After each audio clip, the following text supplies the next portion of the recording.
This week's edition of the Special Stage podcast is as much of an interview as it is a lesson on the crucial art of co-driving. Joining me, Luke Whitten, to discuss all things is 2021 American Rally Association champion, Rhianon Gelsomino, and she shares many valuable lessons of her passion. From training new co-drivers in her AusRally Pro business to performing with some of the fastest drivers in the world, we discuss topics that are broad and educational, and I think you might learn something by the end of the episode. She talks about her drivers in the Australian and American National Championships and the differences she is seeing in helping both Gande and Leah Block get to where they want to go. We also discuss the likelihood of Rhianon returning with Travis Pastrana in 2024, and we go back and forth on some of our favourite pastimes, including watching a really good onboard. So strap yourself in, grab your pace notebook if you're that way inclined, and enjoy Rhianon Gelsomino. I hope you like listening to it as much as I enjoyed recording it. Good morning, Rhianon. But I guess I should say good evening for you because it's evening. It looks like it's been a good day up there in Idaho. Yeah, good evening, Luke. It's like 5 p.m. here. I'm a day behind you, 18 hours or 16 hours or whatever it is. And yeah, we've got great weather here. It's the end of summer at the moment, so 30 degrees Celsius, early morning run to beat the heat. And yeah, winter's approaching quickly, so I'm enjoying these hot days. Yeah, definitely. You were telling me just before we hit record about the beautiful roads that are around the area that you live in. You must enjoy driving some of those, particularly in your co-driver training experiences and all that kind of stuff throughout the years. Yeah, we're really lucky here. When we moved here, we didn't even realize that the Idaho Rally was just not very far from us. Alex and I have both done that event now, but initially we had no idea. So we live out in the mountains, beautiful mountain roads, nice and technical, which is always great for AusRally Pro training. So our students love coming here because we can teach them the best of everything, I guess, with the roads because they've got so much characteristic to them. So Yeah. we're lucky. A lot of people think Idaho is just potato farming, but out where we are, it's mountains and beautiful roads for us to drive each day. So it's awesome. Definitely a nice spot for a rally. So hopefully there's a national championship round that comes back there. So thanks for sparing some time to chat with us today. Explain a bit about what you're doing at the minute. So it's a bit of a break for you in between events. Are you madly preparing for the next event? Yeah, I mean, my season's always interesting. I have rallies here and there. As a professional co-driver who's a contractor, you can be, going anywhere. Like Alex recently was Finland and Australia, then USA, and I was in Australia, New Zealand, and USA, and all over the place. So currently we've just got a little break, which is really nice for us because we'd been on the road so much and we're both getting a bit tired. So we're both home. Our office is very busy with maps and things everywhere. So we have a few AusRally Pro trainings here. Then Alex has a regional rally, which is a bit like a state rally in Australia, in Prescott, Arizona. And then we'll have another AusRally Pro training, and then we head off to Michigan to do the final round of the ARA Championship with Lucy and Leah. So right now planning and prep for trainings and then planning and prep for our upcoming rallies as well. Yeah, it sounds like a good time sort of in the September time period where it probably gets a lot busier for you at the end of the year. I know most of the ARA stuff is all completed. Obviously, the overall championship is out of the way. I believe you guys have got the title or very close to it in your class with Leah. Australia gets busy as well. So is it a busy end of the year post those events? So yeah, June, July, August is usually busiest time of the year for us. But what we do is in our off season, which is a little bit quieter, which is usually December, January sort of thing. That's when we book a lot of class trainings with AusRally Pro, things like that. We'll be heading to New Zealand in November for about 10 days, I think it is, for some one-on-ones and some class trainings and running a co-driver academy for the New Zealand Rally Championship. So still lots going on. The good thing is when we started AusRally Pro way back in 2013, so 10 years ago, it's a really good filler for when we don't have rallies. So Mm. a lot of people Yeah. are like, how do you, both be full-time professional co-drivers? How does that work? But for us, we're not only full-time professional co-drivers, we Mm. also have our training business. So that really fills any gaps we have. Sometimes it fills too many gaps and it's like, oh, Yeah. Rhiannon, remember you do need a break, Yeah. you can't be here, there and everywhere. But yeah, so definitely, December is a good time for me to get home and have Christmas with my family and then Mhm. reset for the next year, which is always nice. Totally. This year, though, a lot of it's been in Australia, which for you would have been nice, being back to your hometown and whatnot. How's it been coming back to Australia? I think more times than what you would have been for some time. Yeah, I mean, when COVID hit, I didn't get to come home for 2 years. Yeah, I know. Yeah. And before that, yeah, that was crazy. And before that, Brendo and I'd been doing bits and pieces here and there.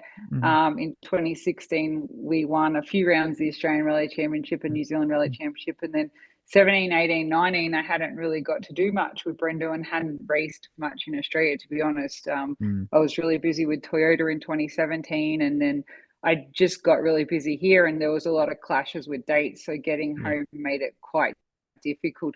Mm. And then, yeah, once COVID hit, I couldn't wait to get back. So it was Mhm. nice when I got back after 2 years and was able to do some Australia Pro trainings. And then Mhm. obviously this year, Brendo had been working with Gandhi and the opportunity come up to do the first round of the ARC, which was Tasmania. Mhm. And it was only one round we were going to be doing together. He was learning and we were Mhm. trying to find a co-driver to work with him and help coach him and stuff like that. And it just so happens that, a few openings happened. Lucy and Leah pulled out of some routes. Been really nice because it's meant I've been able to get back, see my family, do trainings. Also did trainings in New Zealand. I trained 20 people a Mhm. couple of months ago over there. So it's been really cool to get back. I always make sure I plan a quick trip home to my family before I head back to America or wherever I have to go. Mm. Yeah. I want to ask about Gandhi. His speed actually impressed me in Victoria. I was at Rally Queensland and then Rally Victoria, or the Gippsland Rally, I should say. His speed difference from Queensland to Victoria was stark. Is that something you can tell from your side of the car, and are you pushing him a little bit more during that time? Yeah, so I've done the three rallies. Yeah, you were right. Yes. Hmm. You can remember. I've done too many things, Luke. Tassie, Queensland, and Gippsland, like you mentioned, Yeah. and he's done the other rally with Kim. So it was a lot of when I first got in with him at Hmm. Tasmania. Brendo hadn't done any training with him. I hadn't done any training with him, and Hmm. and I was like, what just happened? So I was trying to driver coach and training on the fly. It was a lot going on. It was Hmm. very difficult. And then Brendo and Gandhi and I had big talks about, Hmm. what needed to happen because, Yeah. I can't be driver coaching and be trying to co-drive and do everything, writing the notes, like, Hmm. so it was a lot going on. He hadn't really rallied and English notes was new to him and all those Hmm. things were going on. So Yeah. not only was the Rally 3 a new car, the driving, the sequential, he hadn't left Mm. foot braked, all these sort of things was going on. So Brendo and I've done a lot of work with him in Hmm. between all those events, I guess. So Yeah. after Queensland, there was a big debrief I did about what needed to be next. And number one thing was training with Brendo at the track. Mm. And then also just going out and doing pace note practice, Sure. Sure. having to write the notes because there was very little information coming to me. He Mm. went out and practiced and he played his sim and tried all Mm. different things and come to Gippsland like a totally different person. I was Really? shocked myself how much progress happened in that short time. So, and Mm. even with Brendo at the track, like he got down to a really good time on our track, and he was left foot braking, and Brendo taught him all that, and we just saw such a confidence grow in him. So Mm. it was disappointing to crash at Gippsland, but it also taught him a lot too because I was really pushing him to write the notes and him to learn Mm. and those sort of things. And where we had the accident was like 200 meters from the end of stage 12. And the Yeah. best thing that he learned was, when you have a surface change, you always need to make sure it's noted because Mm-hmm. Downhill, all of a sudden the stages open up. The stage was Mm-hmm. very tight, twisty, narrow, lots of trees, cliffs, sort of things like that. All of a sudden it opens up, and as a young driver, it's like, oh wow, I can go fast now. You know what I mean? Yeah. But we're on dry gravel, and also all of a sudden it's slippy and loose. Yeah. So we went wide and then rolled. So the best thing with a crash that you can do is learn from it and Mm. learn from your mistakes. And to be honest, most of my crashes I've had in my career, which I've been pretty lucky, there haven't been a huge amount, have Mm-hmm. been on surface changes because the Mm-hmm. drivers missed that change in surface, and then it's allowed them to get a bit wide and then into the Mm-hmm. trees or whatever it might be. So he definitely learnt from it, and I think that that's going to be something that he can take on board and hopefully Mm. improve and get better each time. And it's also from a young driver's point of view. I don't have the experience as a driver. I've got no experience as a rally driver to be able to tell surface changes and whatnot. But as you drive on gravel roads, you can pick color changes, you can pick the way it looks different. He's learning all that at the same time.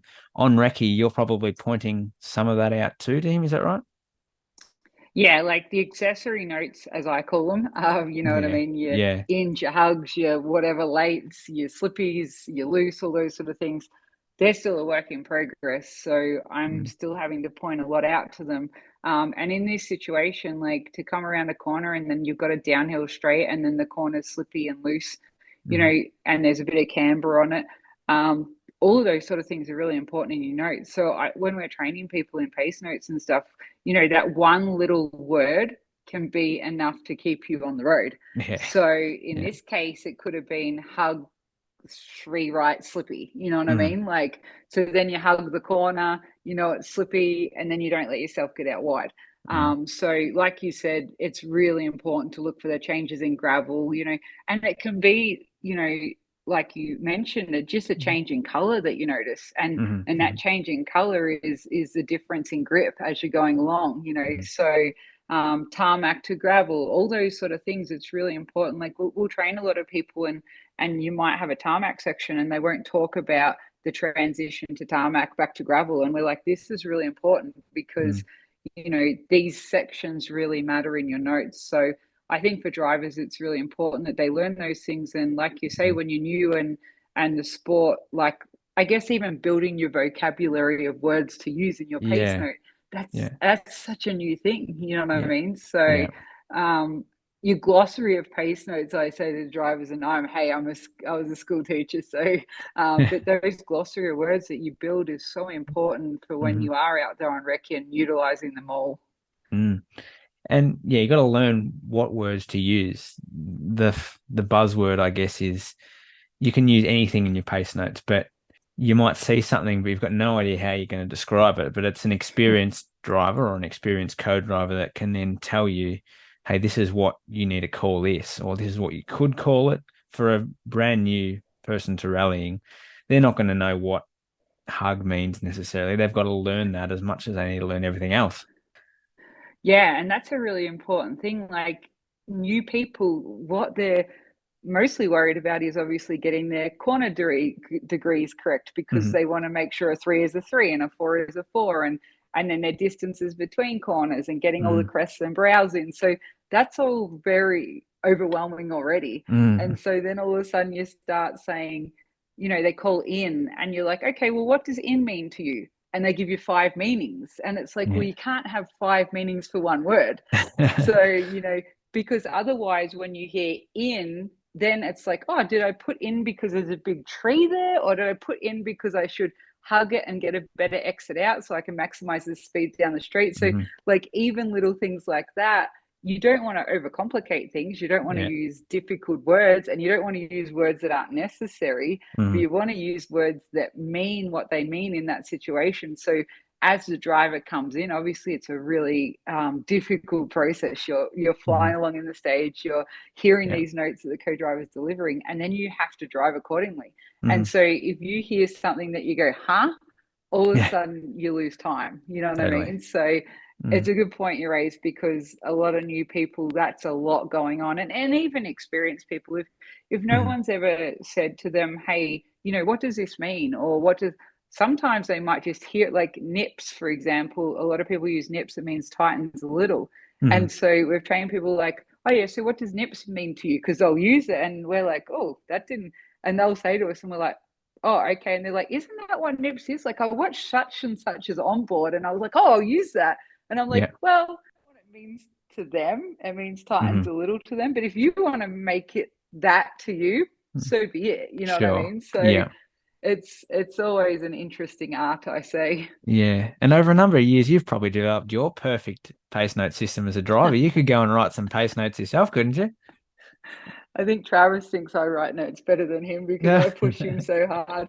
I'm just like, what does that even mean? Oh, this. I'm like, okay. And he's like, Reed, give me a better word. And I'm like, what about hug or something? And he's like, oh, that's a much better word. Like, so I guess, a lot of people too in certain championships have come from Gemba notes, the supplied Mm. notes that are given to them. Yeah. And they haven't really thought about even progressing their own notes or pushing themselves further. So, people like Ken and Travis who grew up in America racing on Gemba with no recce for quite a long time before America allowed recce and allowed, to write your own notes. Hmm. So those sort of guys just used the system that was taught to them from Gemba, and it was, when Ken and Alex went to the WRC, that was difficult because they had Mm, never would have been. had to write their own notes. So, and even for Travis when he went to do PWRC, and we spoke Hmm. about that a lot because he said, you know, I feel like we were held back a little bit because, in Australia, for example, we're always doing two pass recce and we're doing everything just like WRC. Yeah. But some other championship, when I did the Scottish Championship, you didn't even do recce. You got a DVD of the stages, the notes supplied to you, and then you went and raced. And Yeah. so, Crikey. Yeah. and Yeah. the system was one was fast and nine was slow. And John Hmm. McCrone, that I was getting in with, he'd done the Junior World Championship, and his system wasn't even that. His system was six was fast and one was slow.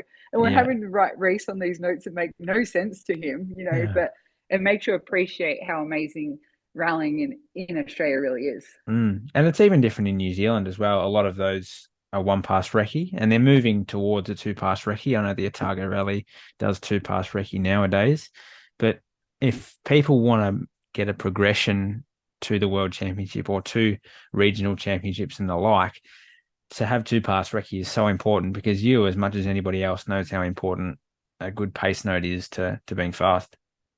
Yeah, and look, that was one of the hardest challenges Brendo and I had with going to New Zealand. And look, we've won a couple of rounds over there and stuff, but when Hmm. you're writing notes from scratch on one pass recce and convoy, that's really tough. Yeah. So even when I was over there recently and I trained the 20 co-drivers that I trained, Mm. nearly all of them had never ever written notes, like as in sat beside a driver and had to Mm. take the notes down because every driver they worked would just use Gemba.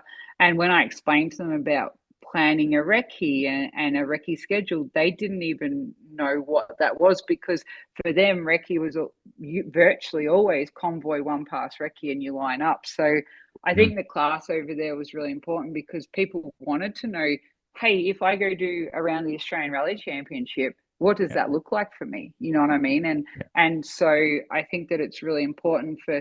I think sometimes it's easy for us, when we're in a championship like the Australian Rally Championship, to not really appreciate how lucky we are.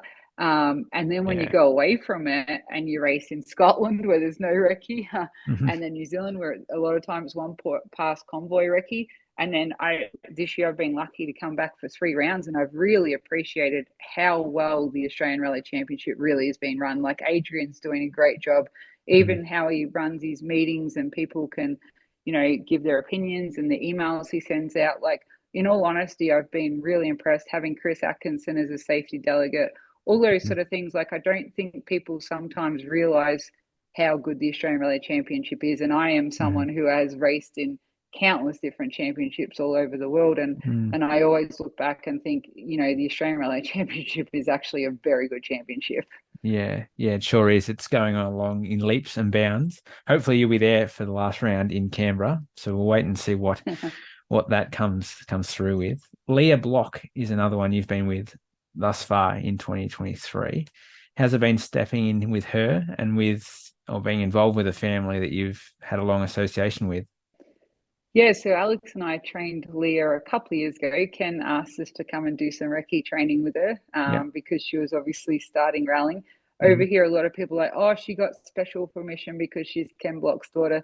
No, she just lives in Utah. And if you're lucky enough to live in Utah, you get your license very young. So, Okay. Yeah.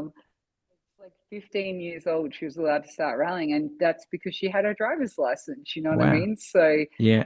she did the full championship last year. She did a couple, one or two rounds the year before, just after she turned 15. Mm. And then obviously Travis was deciding to take this year off, just have a bit of a break and have some more family time, which hasn't really happened, to be honest. And so Ken started talking to me about if I would sit with Leah Mm. this year, and his plans for her to be in the BRZ. I was going to say Z. um, and yeah, and what the plans were, and him wanting her to win the two-wheel drive championship and all those sort of things. So we had a lot of discussions in November, December, planning Mm. through what this year would look like for Leah. And then Mm. obviously, sadly, we lost Ken at the start of Mm. January. So I was lucky that I had those conversations with him and knew what he wanted and his goals and aspirations for his daughter. And it was good for me because then it was very clear in my mind where my goals needed to be with Leah. Mm. So the plan was we were going to do the full national championship, but obviously Snowdrift was not far after Ken's passing, so Sure. we skipped Snowdrift, and then Lucy decided she wanted to continue, and Alex jumped in with Lucy. And for Leah Mm. and I, the biggest thing was the first thing I really wanted to work on was progressing her pace notes. So Mm. once Brendo trained her in America last year, when he came over, she decided to change to a 1 to 10 system, like his system.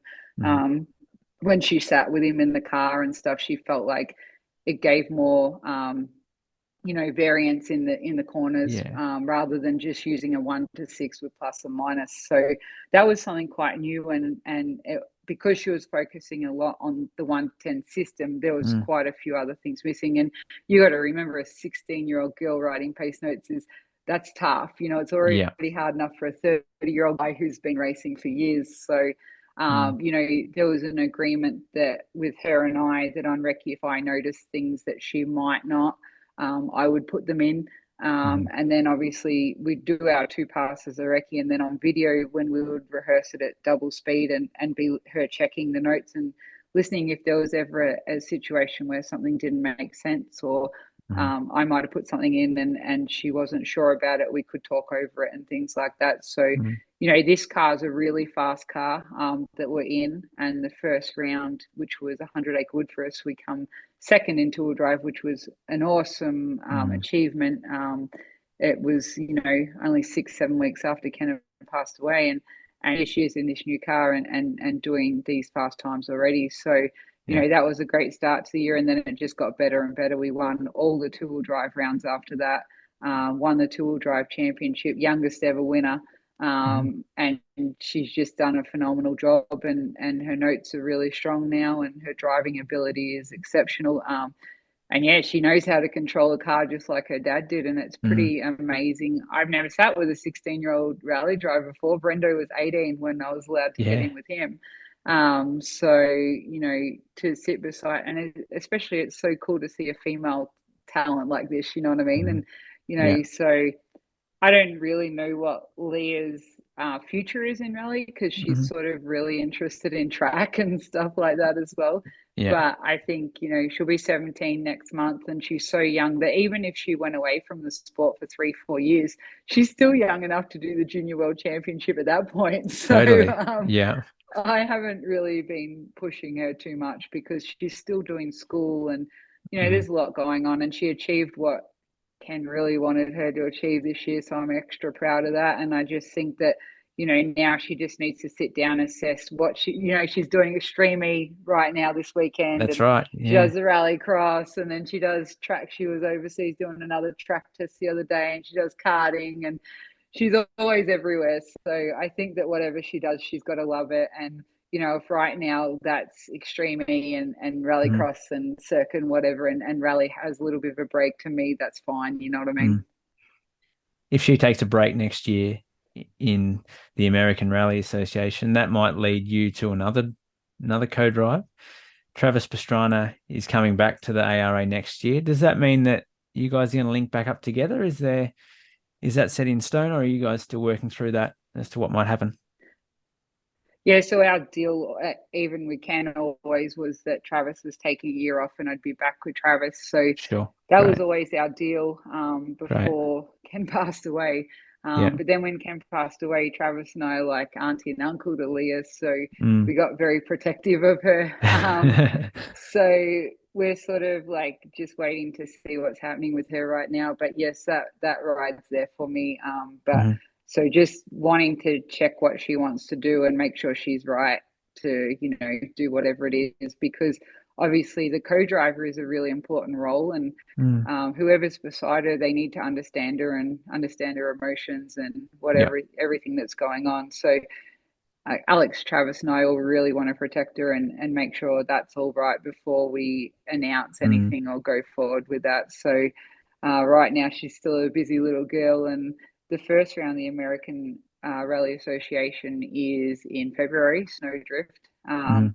So that'll be the first national round. So we've still got quite a few months before that. Yeah. But otherwise, the great thing is that Travis and I have worked together for 3 seasons and we work really well together and we've won the championship together and stuff like Mm. that. He's like a brother to me. Yeah. So the great thing is we communicate well together and Mm. we'll make the right decision for all of us, I'm sure. Yeah, no doubt. And elsewhere, is there other irons in the fire overseas, back here in Australia? I'm sure you'd like to jump back in with your brother at some point. Yeah, I'd love to. And Academics just got cancelled, Oh and no. I was planning Uh, to jump in. I had my flights booked to arrive just before that, and that was our yeah. plan. But now it got cancelled, and I can't do this rally. What is the next one? I can't even remember Yarra Valley. because we already had Oz Rally Pro trainings booked, so Hmm. Yarra Valley wasn't an option. So hopefully he can win the Victorian Rally Championship there. Yeah, So now that the other rounds dropped, I think that they'll drop their worst round or something. So it's going to be an interesting battle in the for Dado to sure. see if he can win that. But yeah, I'd love to do some rallies with Brendo again. If I am with Subaru, I'm always in a strict contract, so can't Hmm. really do anything outside of Subaru when I'm in that deal. But Hmm. who knows when I'm usually a contractor that can do whatever I want, but sometimes I'm in contracts that I can't do whatever I want. So Yeah, it just depends on what's set in place for me. But yeah, I'd love to. Gandhi would like Alex or I to sit with him next year, so sure. we have to work through that as well. I guess Hmm. for us, we always get September's the time of year when sponsorships happen, renewals for next year. So that's when drivers start to then, work out their budgets, Hmm. and then they start to plan.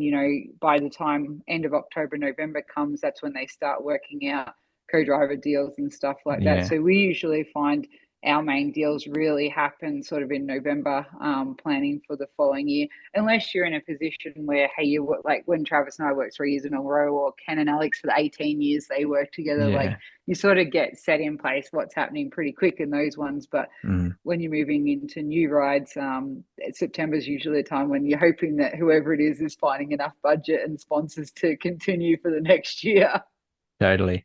Totally. And when you train people, we're sort of moving away slightly onto a bit of a tangent. When you're training the hundreds of people that you do, you've probably got the number in your head. Would you have how many people you've trained? Yeah, it's over 550 now. I think Yeah, it's wow. nearly 600. It's a Yeah. lot. Does doing that training make you a better co-driver? Oh, 100%. Yeah. Yeah, Yeah. Alex and I can't believe how much it's taught us, because not only, look, people might think it's crazy to think that there's two co-drivers that do driver training and pace note training, Mm. the one-on-one we do, but it's amazing the feedback we get from the teams that come and train with us, because Hmm. you've got to think Alex and I have rallied all over the world with, between us, probably 100 drivers. Yeah. And so you learn so much, even if you're sitting with someone slow at the back of the pack, you learn so much from everyone you sit with. Hmm. So for us, like, someone comes and trains, and we really have to think hard when we're training them, because everyone's so different and everyone's Sure. vocabulary is so different, and makes us so much better co-drivers because we see things that most Mm. co-drivers don't see. Yeah. And so when I did get in with Travis, he's been racing since he was 18 and he's Hmm. 39 and he's Yeah. won now 6 national championships. But like I said before we got together, I said we had to go out and do some recce practice. And Yep. he was sort of like, recce practice? And I was able to be like, oh, you're using small crest. Do you want to use brow? It's one less word and it's an easy word. And he's like, oh, okay, let's use brow. Oh, you're using immediate. That's 4 syllables. Do you want to try this? So like, most co-drivers, and we don't say to people ever tell drivers what to do, but Travis said to me, okay, teach me things like, I want to Sure. learn more. So I was like, okay, and it was recce practice. I would never do that in actual recce. You know what I mean? In actual recce, my mouth is shut. I'm listening. I'm writing down what I need to, and then I'm delivering the notes back on the second pass. I'm doing my job. Yeah. But when him and I went and did that, it was more like a practice. So I've definitely picked up a lot. And Yeah. look, we love it when teams come and train with us, because not only can we help the driver make better pace notes, we can help the co-driver deliver them better, Sure. write them out better in a way that when you are reading the notes in the stage, you're grouping them together on recce. So this is what you call, you know what I mean? So many people put so many words and lines on each line, and it's crowded. And then they're like, I keep falling off notes. And it's this simple solution of, okay, let's just put this on the line. Let's do this. Let's space this out this way. Let's use better abbreviations. You know what I mean? Like, Yeah. there's so many things. And look, I was a school teacher before this, so I guess I look at different learning styles and how you break down things and stuff, which definitely helps in my role. Sure. But all those things have actually made me look at how I do my co-driver role, and it's been really cool. Ben Searcy and Dale Moscott, I've had as guests on the podcast in the months previous to you coming on. They've both said that the depth in Australia is a bit lacking in terms of co-drivers. You're training a number of them. Is the talent there to be able to bring them up to a level where they can compete at the top of the Australian Championship and jump in with guys like Gande and teach them, and jump in with Troy Dowell, all that kind of stuff? Yeah, I guess right now, even in America and Australia, I've noticed, and New Zealand, because we're sort of, between those 3 countries, we have that level of co-driver like Dale, Ben, me, Alex, those sort of Yeah, Coral, all those sort of sure. people at that That's level. right. But then we do have a bit of a gap down to the next level.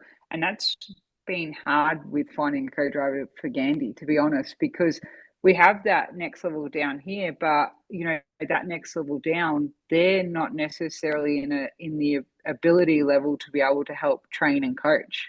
They're in the ability level of, hey, I can call the notes and I can check in on time and I can do this, but I can only do the basic co-driver role. I can't do more than that. So, one of the big reasons we started Australia Pro was because Alex and I, as 2 professional co-drivers, we noticed exactly what Ben and Dale said to you, this big gap, you know what I mean? Of here's us all coming up, but where's this, this 10-year gap of, who's going to be the next ones coming through?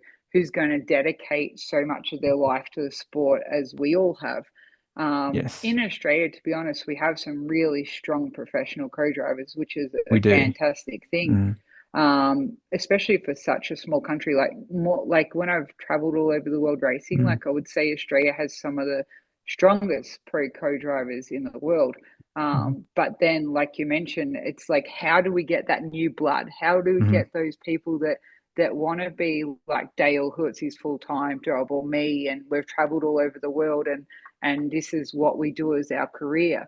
I think it takes a lot of risk and sacrifice to do that. And there's a lot of people these days that are in really good paying jobs. And so to think of, how do I sacrifice that to take a risk to, put more into my rallying and prioritize my rallying, is never an easy thing. So I think that next step is a different, sort of level that we're talking about. So I hope that with our trainings, especially if people come and do one-on-ones, like if they do Yes. one-on-ones with us, Alex and I can really take them out on recce, focus on what needs to be done, and look at recce plans and how are you doing this? How are you marking up your road book?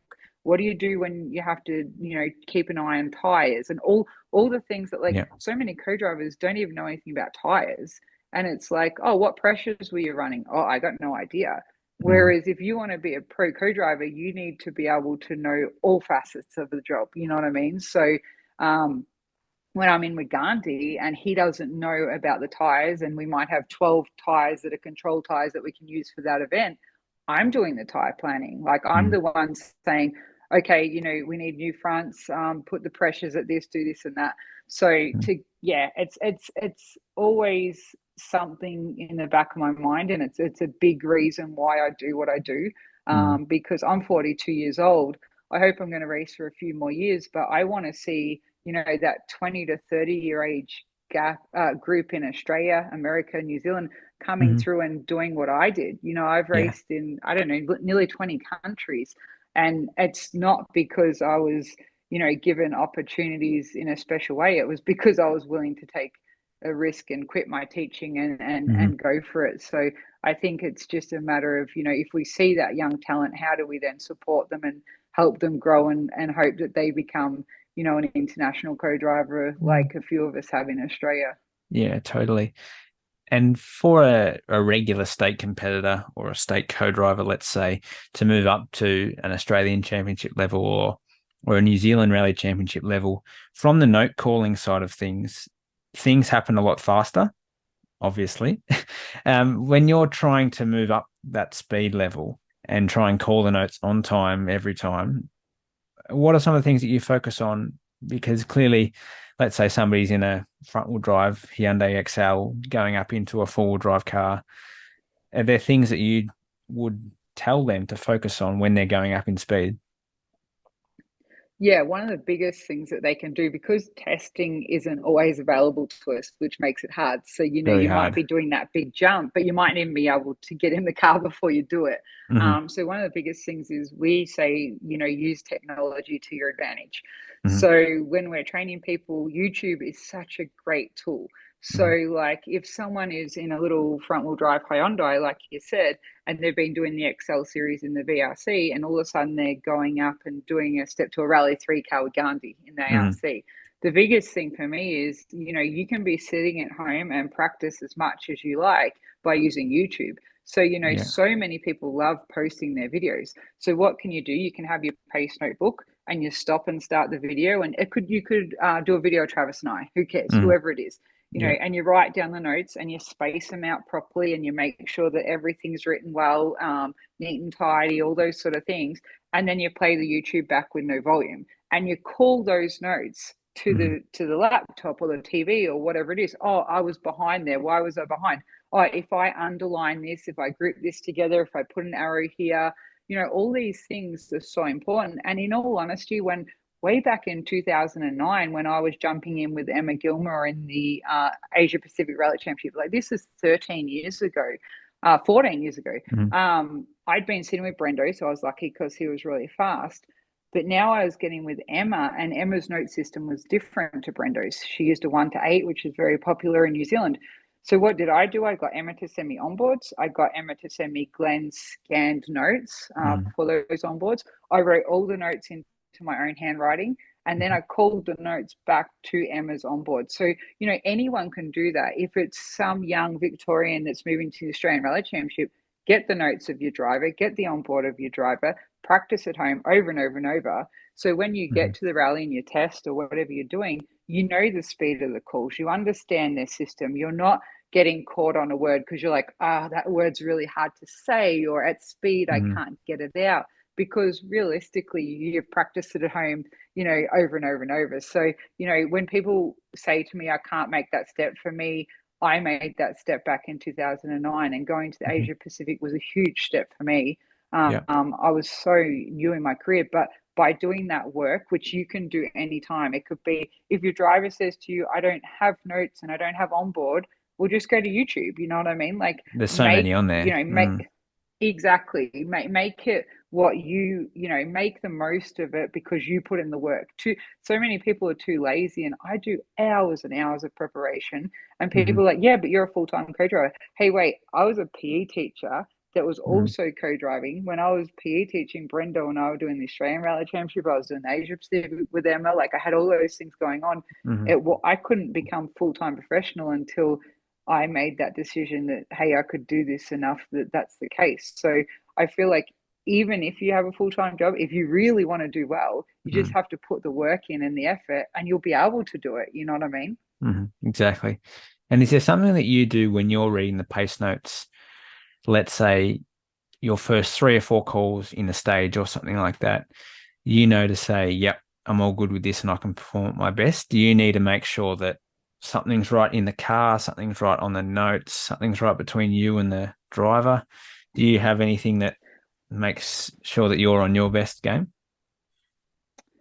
I think because nowadays I use the recce video so much, Mm, or the video from previous years, that I've rehearsed the stage so many times before I get in it, that mm, my confidence is very high in the ability that I have to do the job. mm, So, I feel like when I do watch them on boards, people are stumbling the first few calls and things like that. And I think they're nervous, and mm, they're not sure of their own handwriting or something like that.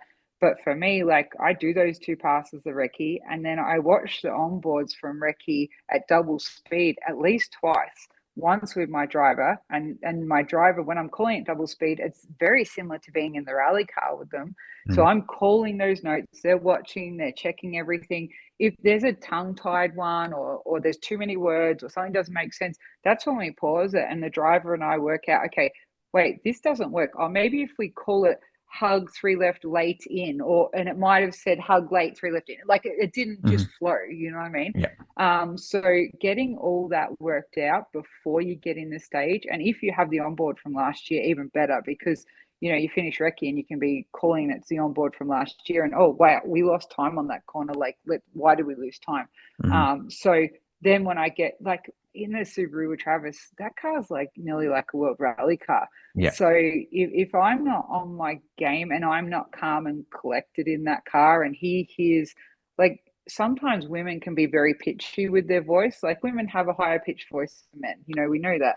So Mm. it's really important that and when you're going with Travis and he's like, oh, hold on, Rhea, we're gonna die, like, and you're like, oh shit, but you've got to compose yourself, keep calling the note, not be like, oh, three left, like, Sure. panicking. But the reason I can deal with that is because of rehearsal. And, I Mm, guess it's like any sport, if you're going to be a track racer, you rehearse the track.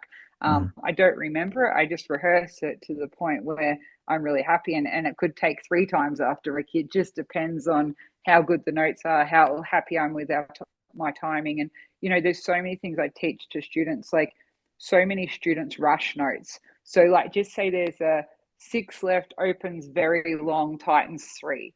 We have opens very long. But what happens is co-drivers will go six left, opens very long, tightens three. And what does the driver remember? Tightens three. So mm, they're braking, braking, braking, braking, looking for the tightens three. So one big thing we teach to our students is we put in a comma, just like a book, you know what I mean? mm, Six mm. left, very opens very long, comma, pause. Pause and wait, pause and wait, pause and wait. Oh, tightens three. So you break down the note. So in Mm. my notes, if you looked at my notebook, oh, I've got commas, I've got brackets, which is telling me, Rhiannon, no matter what you think, you cannot look up right now. You know what I mean? Like, because you don't have time.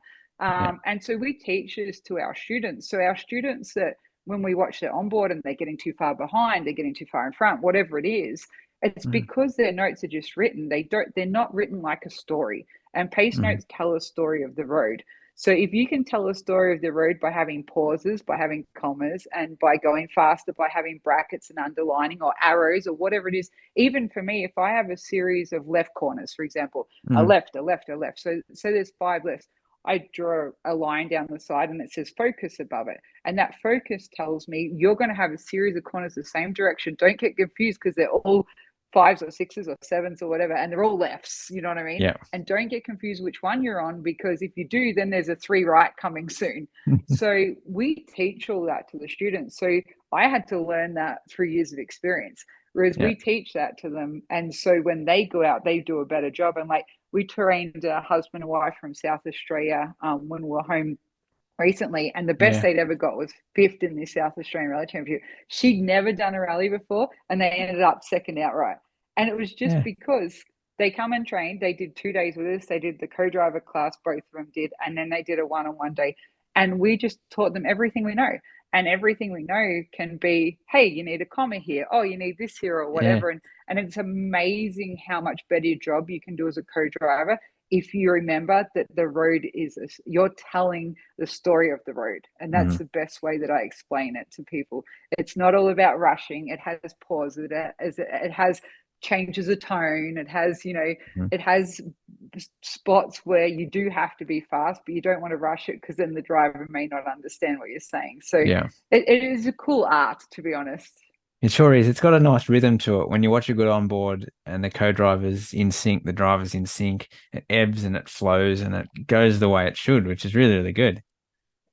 I agree. I love listening to a good onboard. Like, Mm. I mean, I guess this is my life and my passion, but if I can get a good onboard, I'll just sit there and watch it for 15 minutes and like, Same. Yeah, I'll yeah. be like, oh, what did the co-driver do there? Or what did the driver do there? Or what words are they using? And Hmm. that's how people can get better too. Like so many people would train with like, do you watch any onboards?